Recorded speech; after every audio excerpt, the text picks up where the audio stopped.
പച്ചക്കുളം ടൗണിലെ ഒരു സംഘടനയാണ് സിറാജുൽ മുനീർ ദഫ് കമ്മിറ്റി എന്നത്. ആ കാലത്ത് നാട്ടിലെ യുവാക്കളെ ചേർത്ത് നിർത്തിക്കൊണ്ട് അവർക്ക് വേണ്ട സാമൂഹിക സാംസ്കാരിക മേഖലകളിൽ അവർക്കൊക്കെ പിന്തുണ നൽകിക്കൊണ്ട് വിദ്യാഭ്യാസ മേഖലകളിലും ചാരിറ്റി മേഖലകളിലൊക്കെ നിറഞ്ഞു നിന്നുകൊണ്ട് ആ നാടിന്റെ ഒരു വലിയ ഒരു ക്രിയാത്മകമായ ഇടപെടൽ നടത്തിയ സംഘടനയാണ് സിറാജുൽ മുനീർ ദഫ് കമ്മിറ്റി.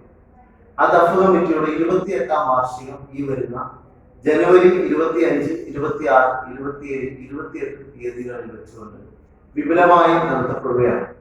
അപ്പൊ ഈ സംഘടന നിലവിൽ വന്നതിന് ശേഷം ആ മേഖലയിലെ ഒരുപാട് പ്രശ്നങ്ങളിൽ ഇടപെടാൻ പറ്റി എന്നുള്ളതാണ് ഇതിന്റെ ഏറ്റവും വലിയ പ്രത്യേകത. സംഘടനക്കുള്ളത് നമ്മള് വർഷങ്ങളോളം വരുന്ന ദഫ്റാത്തീബ് എന്നുള്ള, അതായത് ആ മേഖലകളിലൊക്കെ വീടുകളിൽ ദഫ്റാത്തീബ് നേർച്ചകളൊക്കെ നടത്തുന്ന കാര്യത്തിൽ വളരെയധികം മുൻപന്തിയിൽ നിൽക്കുന്ന ഒരു സംഘടനയാണ്. അപ്പൊ അത് കാലങ്ങളായി വർഷങ്ങളോളം ഇങ്ങനെ